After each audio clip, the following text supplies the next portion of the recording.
চাকরির পরীক্ষায় যে অঙ্কগুলো বারবার রিপিট হয় এর মধ্যে অন্যতম গুরুত্বপূর্ণ একটা অঙ্ক হচ্ছে এই 134 নম্বর অঙ্কটা। বলা হচ্ছে কি, একটি বাড়ি 40 ফুট উঁচু, একটি মইয়ের তলদেশ মাটিতে বাড়িটির দেয়াল থেকে 9 ফুট দূরে রাখা আছে। উপরে মইটি বাড়িটির ছাদ ছুঁয়ে আছে। মইটি কত ফুট লম্বা? আমাদের কিন্তু মইটা কতটুকু লম্বা সেটা জানতে চাচ্ছে।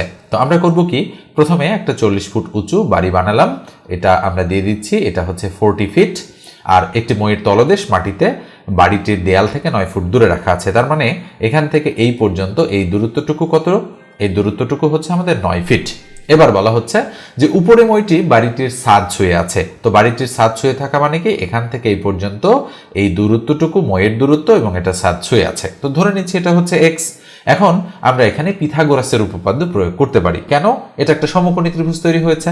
আমরা জানি অতিভুজের উপরে স্কোয়ার, অতিভুজ হচ্ছে এক্স, ইকুয়াল হচ্ছে লম্ব তার উপরে স্কোয়ার, ভূমি তার উপরে স্কোয়ার। কত হচ্ছে ক্যালকুলেশন করলে?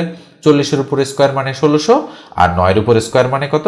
81। তাহলে এক্স স্কোয়ার ইকুয়াল টু 1681। নিশ্চয়ই বুঝতে পারছেন। তাহলে এক্স ইকুয়াল টু কি হবে? Root over 1681।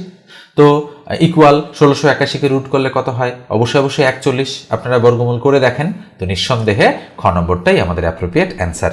ভিডিওটা ভালো লাগলে একটা লাইক দিয়ে দেবেন।